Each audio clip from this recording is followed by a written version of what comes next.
Vamos iniciar saudando o nosso Senhor Jesus Cristo. Louvado seja nosso Senhor Jesus Cristo. Para sempre seja louvado. Para sempre seja louvado. Então, antes da gente começar com as apresentações, antes de a gente começar a nossa conversa, eu gostaria de convidar as pessoas que estão nos acompanhando ao vivo, e o Pedro também, que está do outro lado ali, para a gente fazer a oração do Espírito Santo, para que esse Espírito Santo seja o nosso guia, seja o nosso, aquele que vai nos conduzir nessa noite de hoje, né, nessa um pouco menos de uma hora aí que a gente tem pela frente, para que seja tudo por ação e obra do Espírito Santo de Deus. Em nome do Pai, do Filho e do Espírito Santo. Amém. Amém. Vinde, Espírito Santo, enchei os corações dos vossos fiéis acendei e atendei neles o fogo do vosso amor. Enviai o vosso Espírito e tudo será criado e renovareis a face da terra. Amém. Oremos. Ó Deus, que instruíste os corações dos vossos fiéis com a luz do Espírito Santo, fazei que apreciemos retamente todas as coisas, segundo o mesmo Espírito, e gozemos sempre da sua consolação. Por Cristo, Senhor nosso. Amém. Amém. Nossa Senhora do Carmo, rogai por nós. Rogai por nós. Eu havia esquecido aqui no início e estava tentando falar junto, não é possível. Tranquilo. Dá uma diferença do tempo, né, de um para o outro, mas sem problema. Exatamente. Bom, então vamos começar nos apresentando, né? Eu já estive aqui semana passada junto com a Léo e o Wilson conversando, mas quem ainda não me conhece, eu sou o Hamilton, sou esposo da Ana Cristina. Nós somos casados há 14 anos, temos 3 filhos, a Ana Clara com 12, a Ana Luísa com 7 e o Francisco com 2 anos. Nós somos paroquianos da paróquia Nossa Senhora do Monte do Carmo, aqui em Palmas, no Tocantins. Nós participamos aí da pastoral familiar, né? A gente ajuda na pastoral da música também, de vez em quando, né? E estamos aí agora com esse projeto das transmissões ao vivo pela paróquia. Então, Pedro, se apresente, por gentileza. Eu participo normalmente nas missas aos domingos, às 10 horas, por causa do meu filho, Pedro, também. Botei Pedro para não esquecer, não correr esse risco, né? A minha esposa, a Betinha, trabalha no Senac. Eu trabalho na Polícia Federal. Mas antes de me casar e vir para o Tocantins, eu fui professor de religião. Já fui seminarista dos Redentoristas, da Congregação Redentorista, lá em Fortaleza, que para mim foi uma grande família, um dos maiores ensinamentos, a gente vai falar sobre isso aqui. E faço alguns trabalhos voluntários hoje, junto com a polícia.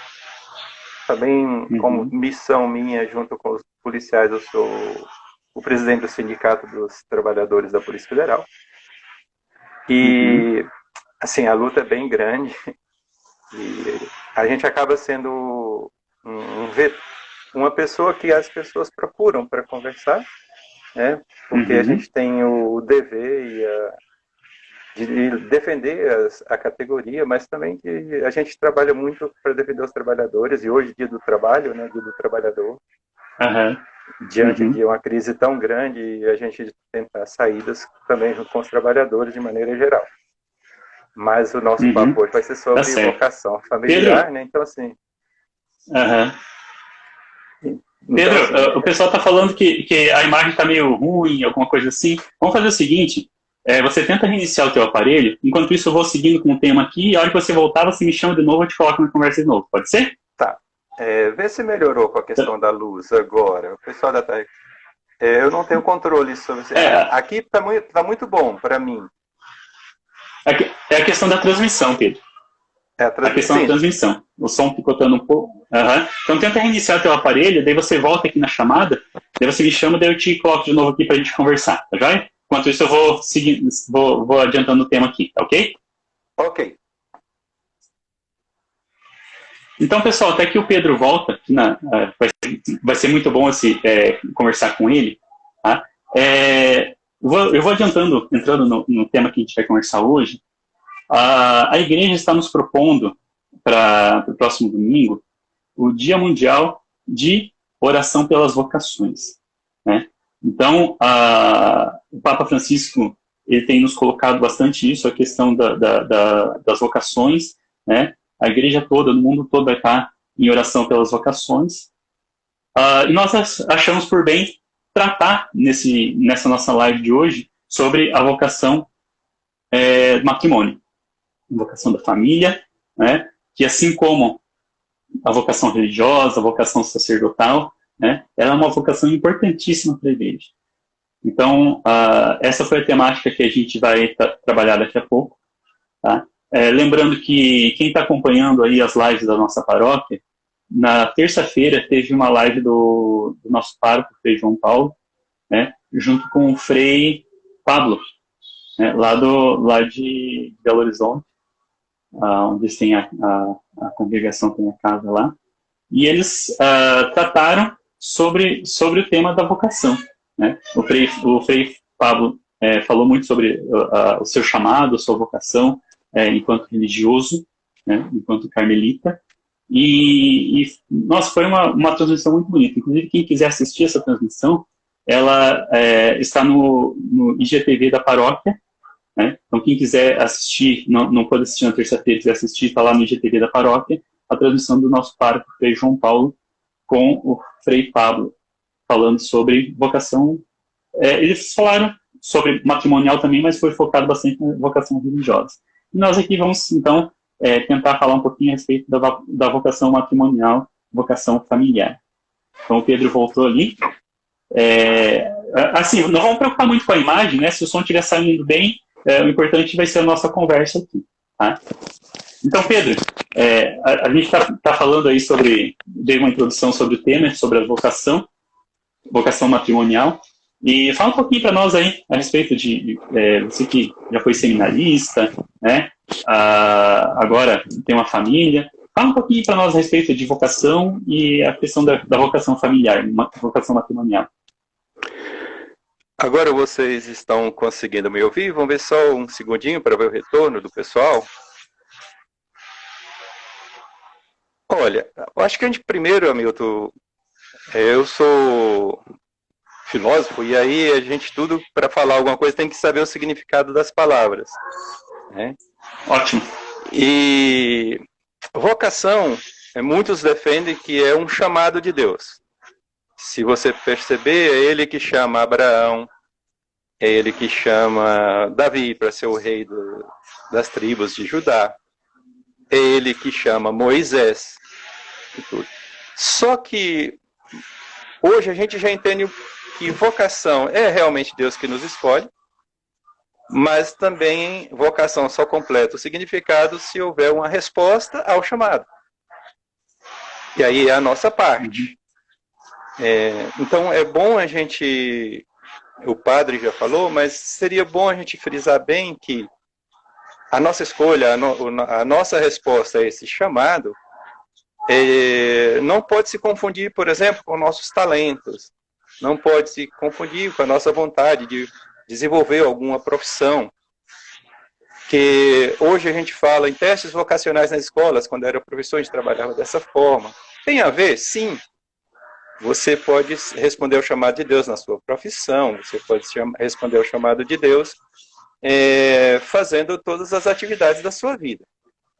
Não só na profissão, mas na sua busca por cultura, na sua busca por arte, na sua busca por desenvolver suas questões políticas, na sua resposta como servo ou como membro de uma igreja, no nosso caso da Igreja Católica, você pode ser, se homem, pode ser padre, irmão, diácono, se for feminina, no sexo feminino, pode ser uma consagrada. Enfim, tem várias opções nesse sentido. E diferenciar isso na questão da vocação para constituir uma família. Eu gosto de tratar do tema família com o sentido mais amplo possível. Né? Mesmo a gente vai falar da família que a gente chama tradicional, pai, mãe, filhos, ou mãe, filhos. enfim, ou pai, filhos, por N questões, por acidentes ou por questões de conveniência, enfim, são as escolhas que a gente faz na vida. Então, eu gosto de tratar do tema vocação nesse sentido, como chamado de Deus, e quando você nasce, já nasce com a missão, quando ele fala lá em Jeremias, né? Jeremias 1, lá em 4, 5, por ali, ele fala assim, antes que você se formasse no seio da sua mãe, eu já te conhecia, e antes que nascesse eu já te consagrei, né? E ele estava falando, né, do próprio Cristo que viria, então, para ser profeta das nações. Enfim, mas ele falando do filho dele, mas está falando para cada um de nós, que antes que a gente se forma, a gente já tem uma vocação. É a vocação à santidade. Eu acho que essa é a grande questão nossa. E essa forma de responder a essa vocação, essa resposta nossa para completar o chamado de Deus, é que nos faz trabalhar nessas várias questões. Eu não sou nenhum especialista, não é isso, mas vamos falar um pouco da nossa experiência de vida. Eu gostaria, começando já com você, assim, o que te leva, o que te levou lá no início, na sua juventude, ou quando criança, quais foram as coisas assim que, até para ilustrar o que a gente está falando aqui, que eu estou falando por enquanto, né? Quais são as questões, quais foram os melhores exemplos, quais foram os acontecimentos que te levou a pensar um dia ter uma família, como hoje vocês tem 3 crianças em casa, você e sua esposa. É claro que essa sua família é muito mais ampla, se pensar nos pais seus, nos pais da sua esposa, e assim por diante. Então, qual aí agora eu vou dar uma de jornalista, né? Quais foram os acontecimentos que te levaram a constituir uma família um dia? Inicialmente, como isso te levou a pensar em ter essa família? Aconteceu alguma coisa extraordinária? Você sonhou? Quais foram as imagens de sua infância que te faz pensar nessa resposta à santidade que Deus te chama, constituindo uma família? Uhum. Bom, normalmente quando a gente fala de vocação sacerdotal, vocação religiosa, né, nós temos vários exemplos aí. Por mais que seja uma questão de discernimento no decorrer do tempo, às vezes acontece algum fato específico na vocação sacerdotal, religiosa, que acaba, esse foi o meu chamado, né? O Papa Francisco, ele coloca que quando ele era jovem, ele tinha uma namorada, etc., ele estava passando numa igreja, daí ele entrou na igreja e confessou, e aquele dia foi o dia que despertou a vocação para ele, né? Na live de terça-feira, o Frei Pablo falou que uma celebração que ele teve com Dom Luciano, e aquilo lá parece que chamou a atenção dele e tal. E isso é interessante. Para mim, não teve um acontecimento único, específico, como esses que eu citei, né? Eu vejo que na minha caminhada de vida, eu tive vários exemplos de famílias, vários exemplos de casais, né? E que me chamava a atenção, né? Eu tenho, eu participei da Pastoral da Juventude, né, grupo de jovens. Eu morei fora da casa dos meus pais durante muito tempo, e eu tinha muito contato, principalmente com as famílias dos meus colegas de grupo de jovens, né? Teve Florianópolis, teve Curitiba, e essas famílias, o quanto que a vivência entre eles, exemplo, testemunho, aquilo me chamou muita atenção, né? Foram várias delas que me chamaram a atenção. Casais que tinham lá seus problemas, mas que acabavam contornando, acabavam transpirando uma alegria, uma felicidade que só mesmo a vida em Cristo consegue fazer. Então, eu não vou citar, porque foram vários, né, mas vários casais, várias famílias que apareceram na minha vida, eu enquanto jovem, enquanto solteiro, etc., aquilo me chamava a atenção. E, inclusive, alguns desses pais, meus amigos, que participavam do movimento de casais, lá em Curitiba, e eu olhava aquela integração entre os casais, assim, aquelas famílias, molecada e tal, eu falei, nossa, que coisa bacana, hein? Eu acho que é isso que eu quero para minha vida. Né? Eu acho que é isso. E aquilo me chamou muita atenção, e aquilo foi sendo alimentado aos poucos no meu coração. Né? Tanto que, dessa fase para frente, a gente sempre tem o objetivo sempre tem, não, né? O objetivo de conhecer alguém, aquela coisa toda. E o meu objetivo de conhecer alguém era conhecer alguém que me acompanhasse pro resto da vida. Né? Eu tive algumas situações em que não deu certo, mas graças a Deus, no dia de hoje, 1º de maio, faz 16 anos que eu conheci a pessoa que Deus colocou na minha vida para seguir pro resto da nossa existência. Né? Então, Deus foi preparando no meu coração aparecer alguém que abraçasse essa vocação matrimonial junto comigo e caminhasse para a vida. Né? E é interessante a gente pensar que uma coisa que você falou bem interessante, o chamado, a vocação, ele precisa da resposta. Né? Nós nascemos com a vocação para o amor. Nós nascemos com a vocação para a santidade. Né? E cabe a nós responder a esse chamado. Né? E esse chamado, ele pode despertar a qualquer momento.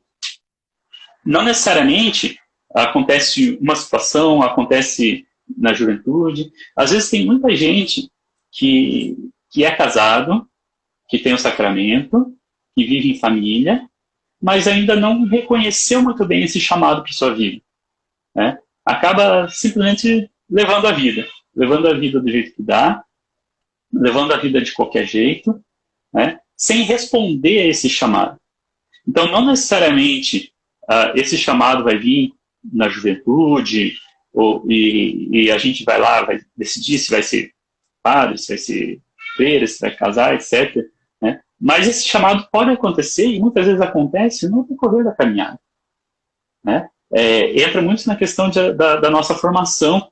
Eu, graças a Deus, tive a oportunidade de frequentar o Pastoral da Juventude, em que se falava muito dessa questão da vocação, né, e do chamado que a gente tem para constituir família.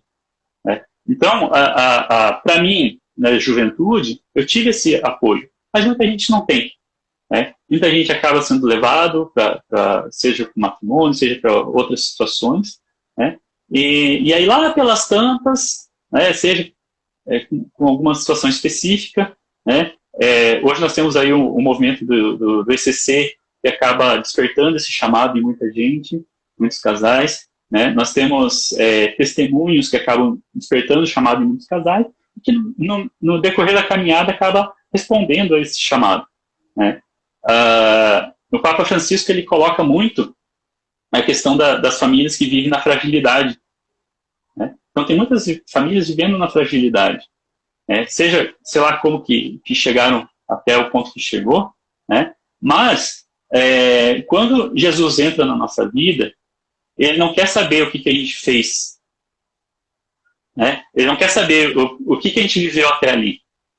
Jesus, quando encontrou a mulher que estava prestes a ser apedrejada, ele não perguntou para ela, o que você fez, por que você está aqui? Né? Como foi tua vida até aqui? Ele não perguntou. Né? Ele simplesmente falou, olha, teus pecados estão perdoados e siga em paz. Né? E assim tem vários textos do Evangelho que nos mostra isso. Né? Então, independente de como que as famílias vivem até o presente momento, ou até o momento em que eles receberem esse chamado, essa vocação, sempre há tempo de responder. Né? E aí, a gente vê isso na nossa vida, a gente vê isso na vida de pessoas que nos rodeiam, né? E a gente procura, enquanto vocação ao matrimônio, né, procura responder isso da forma de vivenciar essa santidade que você falou antes, né? Tentar alcançar essa santidade. A gente não é perfeito, né? Tem muitos problemas que acontecem na nossa vida, nas nossas relações, mas que a gente busca acertar, que a gente busca consertar, a gente busca, às vezes está saindo do trilho, a gente tenta puxar de novo, né? E viver o testemunho. Viver o testemunho para que as famílias consigam enxergar em nós, de uma certa forma, um objetivo. Né? Não para nos gloriar, mas para aprender aquilo que Deus nos pede. Né? Que a gente consiga levar o testemunho de família para as pessoas. Mas aí, Pedro, agora rebatendo a bola aí, o que você pode nos falar aí a respeito da vocação na tua vida? Eu tive dois momentos bem legais, assim, bem distintos. Eu sou filho de uma família numerosa, nós somos 12 irmãos. Para começo de conversa, imagine uma casa com esse tanto de gente, tem muita confusão, tem muita briga, mas tem muito acerto, tem muito carinho uns com os outros, né? É aquela coisa, irmão briga, mas não aceita que os outros briguem com os seus irmãos. Vivemos um momento muito difícil financeiramente, e isso acaba unindo mais ainda a família. E era criança, a gente mudou de uma fazenda no sul de Goiás para o norte de Goiás, que hoje é o nosso Tocantins. E com isso, com pouca grana ou grana nenhuma, o trabalho para sobrevivência exige muito. E eu tive uma experiência muito legal, que foi as Santas Missões dos Redentoristas, lá na minha cidadezinha chamada Piquezeiro. Amo a cidadezinha só de pessoas... Piquezeiro, só de gente boa. São poucas pessoas, mas são muito boas. E isso muito me alegra, porque são pessoas que realmente nos ajudaram, nos acolheram. Família pobre chegando com outros pobres, a gente se entende. Enfim, aos 14 anos para os 15, eu saí de casa também, muito novo, para poder estudar, que eu tinha terminado a 8ª série. Mas voltando a Piquezeiro, a gente teve as Santas Missões. E, sei lá, do nada apareceu na minha cabeça, eu quero ser padre. E a partir disso, claro, fiquei mais frequente à igreja, participava junto com a minha irmã, depois com o namorado dela, depois ficamos mais eu mesmo, a gente fazia celebrações, e, assim, a gente não tinha missa, porque era muito difícil chegar em Piquezeiro, 60 quilômetros de terra, e no tempo da chuva levava 2, 3 dias, porque atolava, né? Então a gente tinha missa muito de vez em quando. E a gente fazia celebrações, rezava terço, e a gente animava a igreja, era muito legal.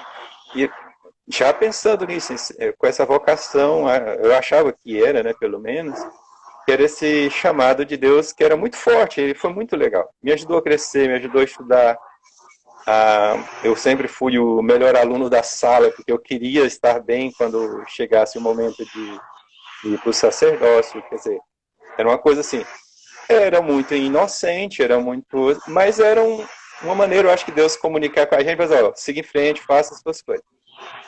E depois eu fui morar em Paraíso, fui acolhido na casa de uma família. E essa família, justamente o rapaz que foi embora, ele foi para estudar, para ser padre, com os redentoristas. Aí ficamos eu e a irmã dele. Então, eu meio que substituí ele na casa dele. Só que depois a minha mãe, a avó, ela adoeceu, teve que ir para Goiânia, e aí eu tive que sair para procurar um outro rumo. Tive que alugar quartinhos, essas coisas para morar. Mas a vocação continuava a mesma. Eu trabalhava no Colégio dos Redentoristas e estudava lá também. Eu era porteiro, servente, limpador de banheiro, mas também era um dos bons alunos. A diretora era muito minha amiga, a psicóloga, que também era irmã, era uma pessoa maravilhosa. Vou falar os nomes: a irmã Alceni Terezinha Pazinato, né, que a gente chamava só de irmã Isolde, a irmã Ineida, foram grandes mães, assim, de acolher-me com o maior carinho possível. Depois de algum tempo peregrinando de barraco em barraco, fui acolhido por uma outra família, bem diferente. ela era uma professora de um colégio municipal, lá de Paraíso, uma escolinha pequena, ela ganhava pouco, mas ela já criava 2 sobrinhos, filhos do irmão dela, naturalmente. E um dia eu fui alugar o barraco na casa dela, que ela tinha um barraquinho lá no fundo, ela, não, traz seus paninhos e vem morar com a gente. E assim, todo aquele meu sofrimento, toda aquela angústia de não saber onde é que eu estaria no mês seguinte, para quem não lembra, aqueles anos 84, 85, 86, foi ainda tempo da inflação a 80%. Então, assim, imagina, eu ganhava salário, no fim do mês ele não valia nada. E ela simplesmente me acolheu, não quis cobrar aluguel. O nome dela é Dona Maria de Jesus Pereira, depois ela foi para a Pastoral da Criança, foi uma das pessoas que fundou a Pastoral da Criança aqui com a Dona Zilda Arnes. E ela me acolheu de uma forma tão carinhosa que ela nunca casou, ela nunca quis casar, mas queria criar os sobrinhos, ela criou outros sobrinhos. Calcula-se hoje que ela tenha criado uns 30 a 35 pessoas na casa dela, inclusive eu. E como ela é negra e meus irmãos são negros, a coisa mais linda do mundo é que quando o pessoal falava, quem é esse menino? Ah, esse é meu filho, ela falava. E aí, mas Dona Maria, esse menino é branquinho. Eu disse, não, mas é que o pai dele é alemão. Assim, claro, todo mundo sabia que ela nunca teve filhos e que ela nunca casou, mas pelo carinho, ela era do apostolado de oração, da igreja que eu mesmo frequentava e tal. Então, foi essas famílias tão carinhosas, tão gostosas, que me acolheram fora da minha família de sangue e me despertou um pouco, mas ainda a vocação era ser padre, ser padre. Tudo que eu estou fazendo é temporário, é passageiro, porque eu quero ser padre. Finalmente eu fui acolhida na congregação. Os redentoristas me acolheram aqui em Paraíso e me levaram para Fortaleza. Finalzinho de 86, olha que legal.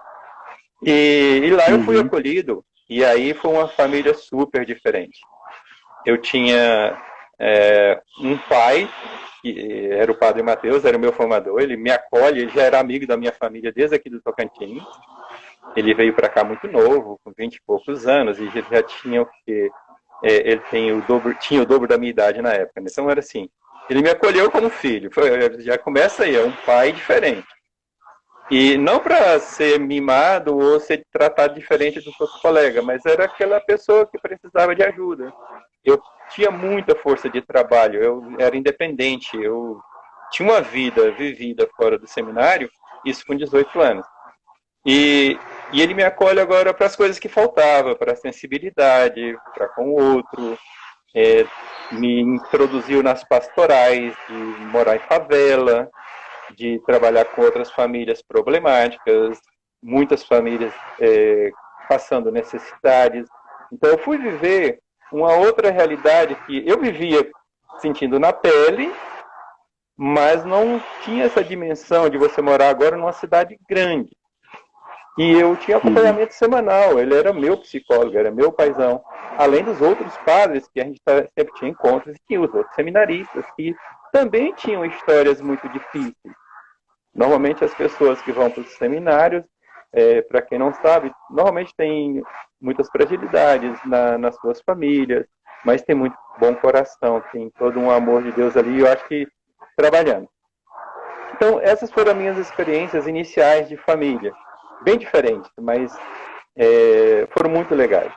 Com 3 anos de seminário, eu acabei saindo, né, do seminário, por questões de família. A minha família é muito pobre, eu já falei isso, e eu achava naquela época que eu tinha de sair do seminário, porque lá eu ia fazer os votos, mas eu ia ter tudo. Eu tinha de sair para ajudar a família. Alguns irmãos com mais necessidades do que eu na época, e eu achava, não, eu tenho que sair, arrumar emprego, ajudar a família, e depois eu volto. Só que isso acabou não voltando, porque aí os caminhos as suas escolhas vão sendo diferentes. Mesmo tendo ainda o carinho, o acompanhamento dos padres, depois fiz amizade com outro padre, Padre Peter, que é meu amigo até hoje, assim, é um grande companheiro, um grande ser humano. A minha família toda adora ele, a minha esposa e meu filho são apaixonados por ele, assim, porque ele é um doce de pessoa. Ele nos acompanha até hoje. Basta dizer que depois ele fez meu casamento. Ele e o Matheus, que era o meu formador, fizeram o meu casamento. Você tem uma ideia do nosso grau de amizade, de cumplicidade nessa questão de vocação. Enfim, saí do seminário. Aí eu meio que me perdi, fiz muita besteira, fiz coisas assim que causam vergonha a qualquer pessoa. Parece que eu esqueci tudo que eu tinha aprendido de bom no seminário, parece que eu joguei no lixo por algum tempo, até ser resgatado, adivinha por quem? Por Padre Matheus, né? E foi ele que foi lá me buscar, lá no localzinho que eu morava, fazendo todas as besteiras do mundo, na faculdade, mas mesmo fazendo faculdade, fazia besteira, de hora que eu não estava na faculdade. Nunca usei drogas, esse tipo de coisa não, graças a Deus. A minha única droga foi bebida alcoólica. Mas fazia muita besteira, estava perdido. E ele me resgata. E adivinha onde é que ele me coloca? Em 24 horas ele arrumou uma outra família em Fortaleza, numa das comunidades que eu já tinha trabalhado, para ir morar com eles. Família pobre, cheia de filhos, ganhando pouco, e me acolhe porque eles já me conheciam. Então eu passo a ter mais agora 4 irmãs e um irmão. E esse exemplo dessas famílias que eu já tinha passado, lá em Fortaleza tem uma segunda família, e foi muito gostoso. Elas realmente me restabeleceram para a vida, elas me ajudaram assim, a resgatar aquela santidade perdida, aquela busca por santidade. Santo a gente nunca vai ser, só quando Deus quiser mesmo. Mas essa busca constante por santidade te faz ser pessoa melhor. E essas famílias me acolheram. Então eu vou citar as 2 famílias de Fortaleza, assim, não que as outras não são importantes, mas a do seu Luiz e da dona Joaninha, lá na Bela Vista, em Fortaleza. Assim, um dia a família, eles já até faleceram, mas se a família ver, vai saber do que eu estou falando. E do seu Zé Fernandes e dona Jandira, que foram que me acolheram no segundo momento, quando eu realmente estava meio perdido lá em Fortaleza. Imagina, esse garotão agora nunca namorou, nunca fez nada, de repente descobre que pode fazer tudo. Era assim que eu me sentia, poderoso, né, bonitão, essa coisa toda. Autoestima lá em cima e tal. E só que isso me fez me perder nesse tempo. Saindo, voltando para essa família, voltei a trabalhar, colégios religiosos, dando aulas, catequista, dando aula de religião. Fui resgatando essa dignidade que eu tinha conquistado no seminário, que eu tinha conquistado a vida inteira até então, né? Então, percebe, eu não sei se vocês entenderam a linha de raciocínio, mas essa santidade que a gente busca, ela vem por caminhos muito malucos até. Então foram famílias que foram me resgatando, foram famílias que foram me acolhendo, pessoas simples, pessoas maravilhosas. Eu lembro da primeira família de Fortaleza, que foi Dona Joana, foi quando eu saí do seminário. E não tinha para onde ir, e pedi ao meu irmãozinho lá, o Freitas. Freitas, pergunta à sua mãe lá se eu posso ficar umas 2 semanas na sua casa até arrumar emprego e tal. Ela, não, fala pro Pedro que onde 6 comem, o feijão que 6 comem, 7 comem. Então, assim, essa foi a acolhida dela, né? Deus tenha ela lá no céu, num bom lugar, Dona Joana, maravilhosa. E essas experiências que são bem gostosas, porque eu só vim descobrir isso depois. Fui passando, depois mudei para Recife, fui trabalhar com crianças drogadas, adolescentes drogados, numa fundação chamada Fundação Terra, que é um instituto que cuida de crianças drogadas, no estilo da Fazenda da Esperança aqui. Para quem não sabe o que era esse instituto, se você conhecer a Fazenda da Esperança, você vai perceber. E namorei algumas meninas maravilhosas, pessoas que poderiam ter casado com qualquer uma delas, assim, porque eram fantásticas, pessoas de família boa, de famílias estruturadas, enfim, mas não deu certo. Por fim, depois de muito tempo, passei 10 anos fora nessa vida bem maluca, assim, viajei para fora do Brasil também, representando a Fundação Terra. A gente foi pedir dinheiro na Alemanha, na Suíça, para cuidar dos nossos meninos e adolescentes que viviam com drogas na rua. Enfim, foi uma outra família. Agora, uma família com crianças, com adolescentes, que tinha todo o respeito, todo o amor, todo o carinho. E essa troca mútua de crescimento para eles e crescimento para a gente, de entender o outro. Então, isso foi muito legal. E foi engraçado que quando a minha namorada, a atual esposa, né, pensou, que a gente falou de casar e tudo, aí teve uma amiga dela assim, mas ele já foi seminarista. Ele disse, você é maluco, não casa. Aí ela disse, não, mas já tem 10 anos que ele está fora do seminário, então não vai ter esse problema. Porque já tinha passado por todas essas experiências, né? Que foi legal. E antes de casar, aí que é bem legal, eu não estava muito seguro ainda. Olha, eu trabalhava na Faculdade Católica lá de Pernambuco, eu trabalhava no Colégio Nóbrega e trabalhava no Colégio Damas, todos religiosos. Estudava na Católica, me perdoe, trabalhava no Nóbrega e no Damas, só de religiosos, masculinos e femininos. E com isso, eu tive orientadores maravilhosos, e aí eu fui fazer um retiro de 30 dias, aqueles exercícios espirituais de Santo Inácio. Quem puder fazer isso, cara, faça, é fantástico. Só que você tem que ter um meio exclusivo para isso, né? E chegou o momento em que o meu orientador no retiro pediu para eu enxergar onde é que tinha a ação de Deus na minha vida. Então hoje é muito fácil falar disso. Mas no seminário, lá no retiro, foi numa serra lá no Ceará, em Baturité, um local, um castelo dos jesuítas, um local friozinho, nem parece que é no Ceará, como a gente acha que Ceará e Tocantins é só Palmas e Fortaleza, e não é verdade, né? Só tem lugares friozinhos como tem aqui ao lado da gente. Eu tô passando a mão na minha frente. Enfim, e lá foi quando eu percebi, cara, que a mão de Deus, e aí tinha muito daquela poesia da areia, né, dos passos, as pegadas na areia.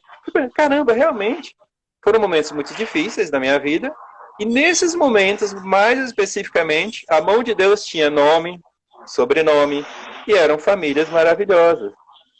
Você está entendendo? Famílias diferentes, mas famílias maravilhosas. E que essas famílias me fizeram conhecer. Eu pensei, aí não tive mais dúvida. Cara, eu posso buscar a santidade, eu posso responder a esse chamado de Deus constituindo a família. Porque lá na minha adolescência eu sonhava de ter um filho, rolar no tapete, fazer brincadeiras. Isso também teve. Só que isso foi meio que suprimido com a ideia de ser padre. Eu falava, não, ser padre também, eu vou ser pai muitas vezes, eu vou aconselhar, eu vou viver essa experiência maravilhosa de Deus com as pessoas. Só que depois acabei não voltando. E aí teve essas experiências assim fantásticas. Eu acho que, como você diz, não tem um momento, mas são essas experiências desse povo todo. E eu nem quis falar da minha família de sangue, porque aí a história é maior. Mas só uma coisa que eu não posso deixar, que senão seria não agradecer minha mãe, que a gente levantava 3 a 4 horas da madrugada todas as noites, na minha adolescência, para a gente cuidar da família. Fazer pães, fazer bolos, fazer essas coisas para vender, para poder sustentar os irmãos mais novos. Eu tinha 2 mais novos, ainda tinha 2 irmãs mais velhas. Então, assim, uma guerreira fantástica, maravilhosa, que sustentou a família mesmo sozinha. Quando meu pai se machucou, ela sustentou todo mundo com a ajuda da comunidade de Piquezeiro, que plantava roça pra gente, cara. E ajudava a gente a colher para a gente ter o arroz e o feijão, pelo menos, em casa. Isso nunca faltou, porque essa família de Piquezeiro maior nos ajudou, nos acolheu. É nisso que eu falo, que Piquezeiro é maravilhoso. Eles brincavam que a minha mãe era viúva de marido vivo, então eles tinham que ajudar a viúva de marido vivo. E assim, são essas experiências maravilhosas. Eu tento, naturalmente, vivenciar isso. É muito difícil, a gente tem problemas, continua tendo dificuldades, mas é um pouco do que eu poderia falar para dizer assim, que Deus age de maneira tão diferente na vida da gente, mas isso não exclui as nossas escolhas. Essas famílias todas me influenciaram para que eu tentasse constituir uma família.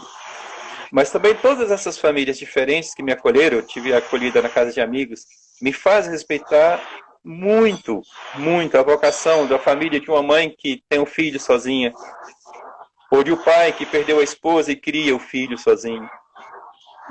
Amigos que se juntam para viver sozinhos ou cuidar uns dos outros. Famílias que não deram certo no primeiro casamento e que tentam novamente. Então, são todas essas famílias que muita gente condena, mas que o nosso Papa diz que a gente deve acolher. Né? Se Cristo não rejeitou a prostituta, se Cristo não rejeitou nem o ladrão na hora da morte, imagine por que a gente fica condenando essas famílias diferentes. Então, são essas coisas que, dessa experiência pessoal, é que me faz, assim, sabe, Hamilton, respeitar, de acolher e de amar também essas pessoas diferentes, que tenham famílias diferentes. Eu acho que a nossa igreja precisa ser esse local de acolhimento, né? Não só que é fantástico para essas famílias que estão organizadinhas, que graças a Deus tiveram uma vida legal, mas a gente tem que pensar aquelas que não puderam ter essa sorte. Tá? Eu acho que é isso que eu podia falar hoje, não de dar sermão, não dizer que estou certo, até porque a gente faz besteira até hoje. Mas são essas coisas gostosas, essas experiências assim bem fantásticas, e essas são muito marcantes. Tem outras, mas essas são mais marcantes, eu acho que vale a pena para quem está ouvindo. E mesmo quem não tem muita chance na vida, tem chance de ter uma família. Aliás, você já nasce numa família. De valorizar essas coisas pequenas, essas coisas boas. O diálogo, o carinho. É o primeiro local de solidariedade, o primeiro local realmente de fraternidade, que é local de irmãos, né? É na família. Então, mesmo com dificuldades, com problemas, a gente pode expandir isso para um grupo maior. É esse que é o meu objetivo.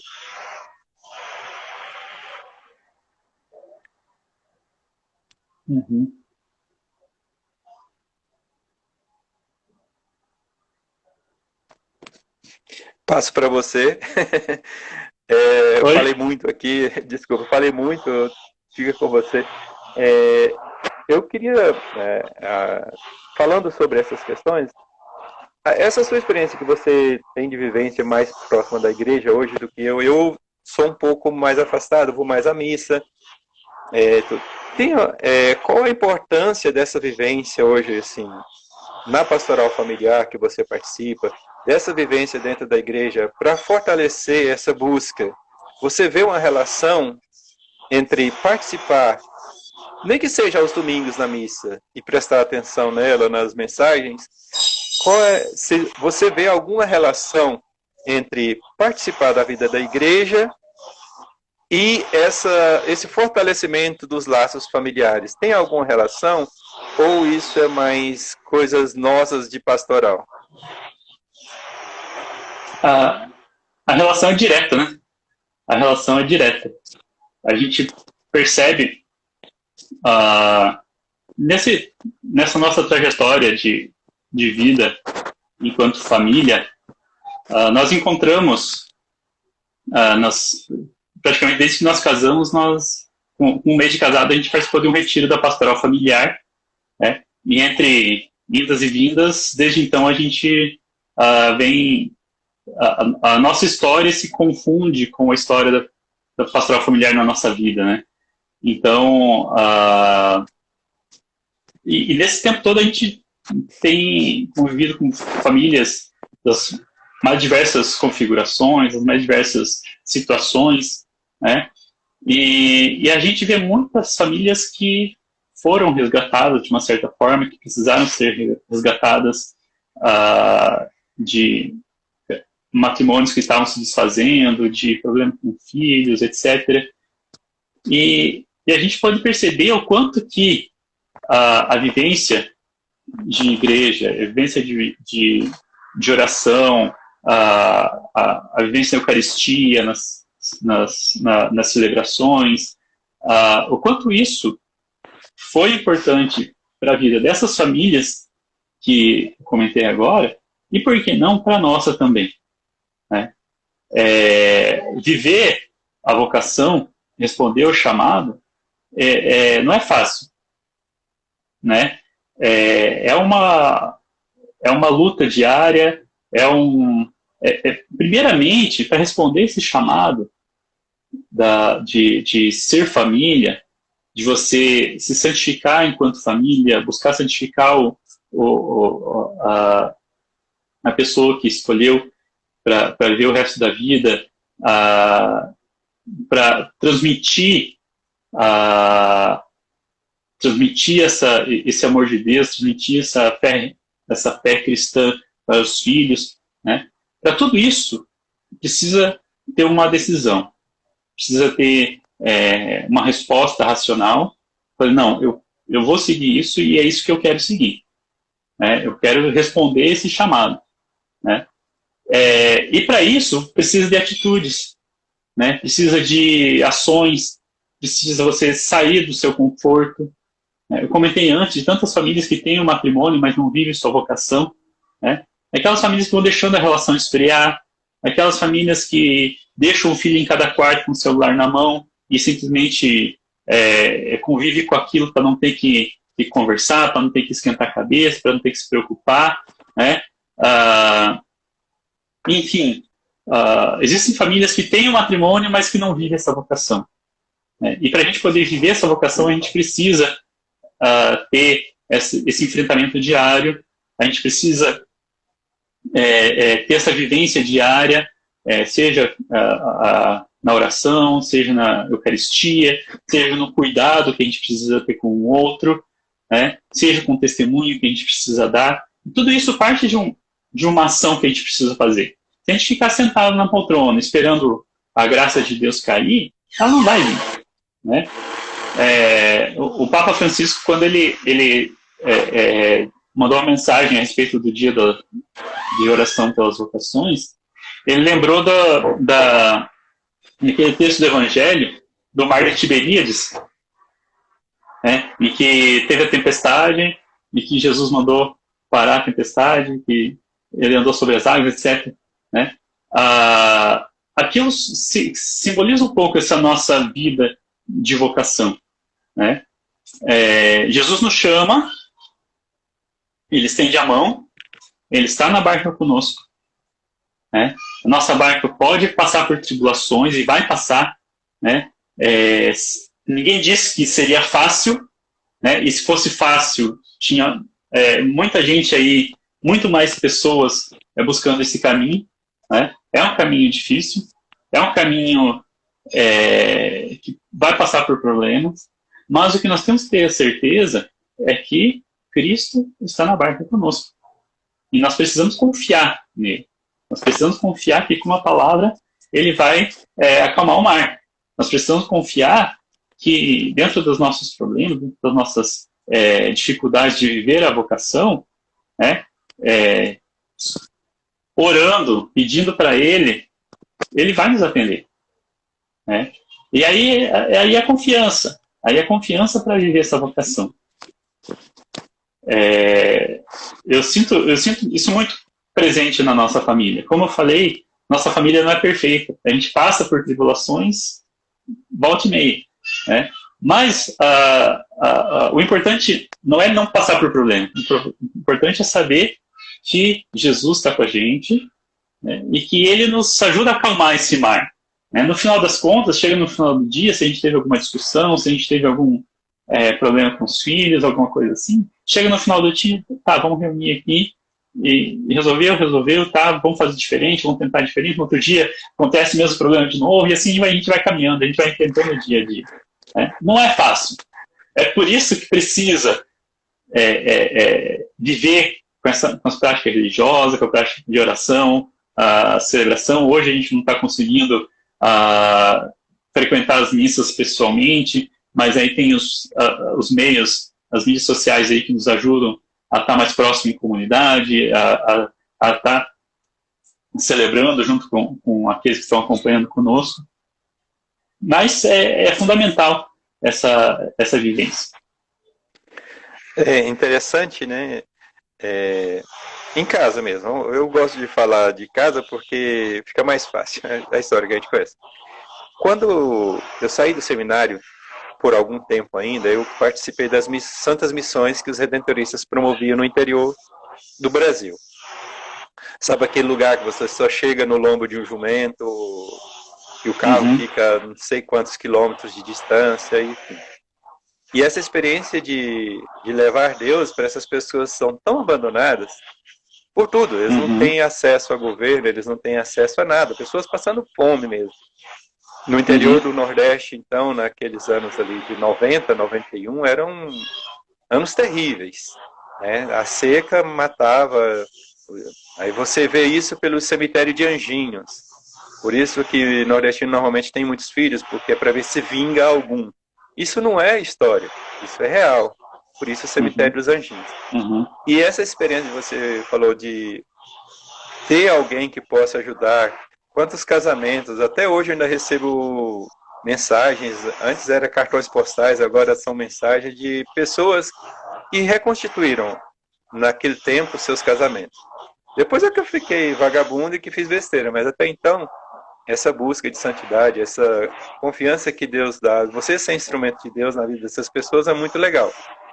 Mas eu queria contar uma história. Quando o Pedrinho nasceu, eu coloquei ele em colégio religioso.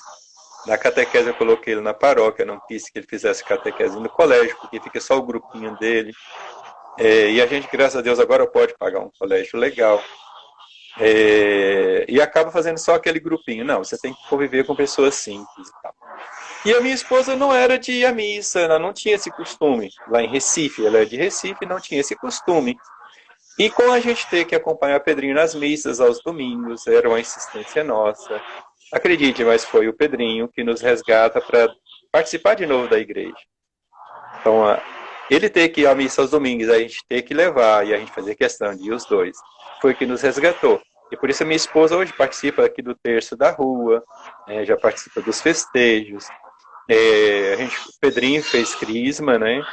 Aqui na paróquia, não da Nossa Senhora do Carmo, mas do Monte do Carmo, mas aqui na paróquia mais simples ainda, com pessoas muito simples, e que foi muito legal para o crescimento dele. Mas você veja, Deus usa uma criança para buscar a gente de volta. São coisas muito simples, que às vezes a gente não percebe, o nosso dia é tão corrido, e a minha vida ultimamente, o meu trabalho, convivo com coisas muito ruins o tempo todo. Hoje eu estou mais tranquilo, estou com trabalhos mais de serviços, mas você participar ouvindo ardis, crimes, essas coisas como é o meu dia a dia e dos meus colegas, se a gente não tiver uma base, uma igreja, uma pessoa ou um grupo que nos acolha, sabe, a gente tende a ficar realmente afastado de família, nessa busca de santidade, a gente tende a ficar angustiado, a ter problemas psíquicos mesmo. Os meus colegas, a gente tenta trabalhar com eles para que eles não deixem essa busca, seja na igreja que for, não precisa ser na católica, para que eles tenham esse apoio espiritual para não se sucumbir, porque é muito difícil, realmente algumas profissões são piores do que as outras nesse sentido. E aí nessa busca, aí o pessoal lá no meu trabalho fala assim, mas como pode? Você ia ser padre, agora você é polícia. E aí eu falo assim, olha, combater o mal também é fazer um bem. Brinco um pouco com eles nesse sentido, né? Mas aí volta, eu percebi nesses 14 anos que eu estou em Palmas, eu percebi muitos desses casamentos no nosso meio, de garotos novos que vieram para cá, para o trabalho, e as esposas não suportaram o calor de Palmas, pessoas que vinham do Rio, de São Paulo, de Recife, de Fortaleza, enfim, de grandes capitais, que tem toda uma estrutura diferente. Principalmente há 5, 10 anos atrás em Palmas era um pouco mais diferente que é hoje. Nem um shopping a gente tinha aqui, então muitas pessoas se desfizeram. Por quê? A gente percebe que o casamento era calgado assim, vou ter uma profissão, vou ter uma vida legal, vou curtir, vou ter dinheiro, essas coisas. E a gente percebia claramente que essas famílias que se desfizeram não tinham nenhuma espiritualidade, não tinham nenhuma vivência de espiritualidade. Eram pessoas assim que não participavam de nada nesse sentido. Enfim, por isso que eu insisti nessa questão da vida na igreja como fortaleza como fortificante para as relações. Porque é difícil você... Imagine, minha mulher veio de Recife. Recife era ela nunca tinha saído de lá. Nós passamos 2 anos aqui muito mal. Muito mal. Ela pirou. Porque Palmas não tinha nada, ela tinha uma vida e aquela não tinha vida, enfim. Mas depois ela, graças a Deus, com o trabalho, com muita oração mesmo, com a ajuda dos amigos, a gente fez amizades boas aqui em Palmas, e isso ajudou. É tanto que os nossos amigos de 14 anos são os mesmos até hoje, assim, só está expandindo, graças a Deus. que eram pessoas também que vieram de fora com dificuldades. E essa partilha de vida foi muito legal. Né? E são pessoas que vão na igreja, alguns que você conhece aqui da rua, que a gente faz o terço, que nos ajudou. Assim, concordo com você que nessa busca, nessa luta aí de trabalhar dentro da igreja, nos ajuda muito, nos fortalece muito. E Verdade. Eu ainda tenho dificuldades de participar mais, mas é uma coisa que eu tenho buscado muito ultimamente. Precisa, né? Pedro, a gente está quase terminando o nosso horário aqui, daqui a pouco o Instagram vai derrubar a nossa conversa. Então, antes que o Instagram derrube a nossa conversa, tá? O papo tá bacana aqui teria assunto aí para pelo menos mais umas 2 horas pela frente, tá? Mas vamos finalizando. Podemos marcar outros assuntos, né, que eu acho que é de interesse das famílias, né, dos nossos filhos, sobre resiliência. Por exemplo, eu sugiro a você vamos sim, vivo, né? Já vai cair, faltam 15 segundos. 15 segundos para cair, tá? Um grande abraço para todo mundo aí que teve paciência. Um grande abraço a todos, boa noite, fiquem com Deus. Que Deus abençoe a todos. Esperamos vocês na semana que vem. A gente vai estar conversando sobre mais assuntos aqui. Joia? Pedro, muito obrigado. Um abraço.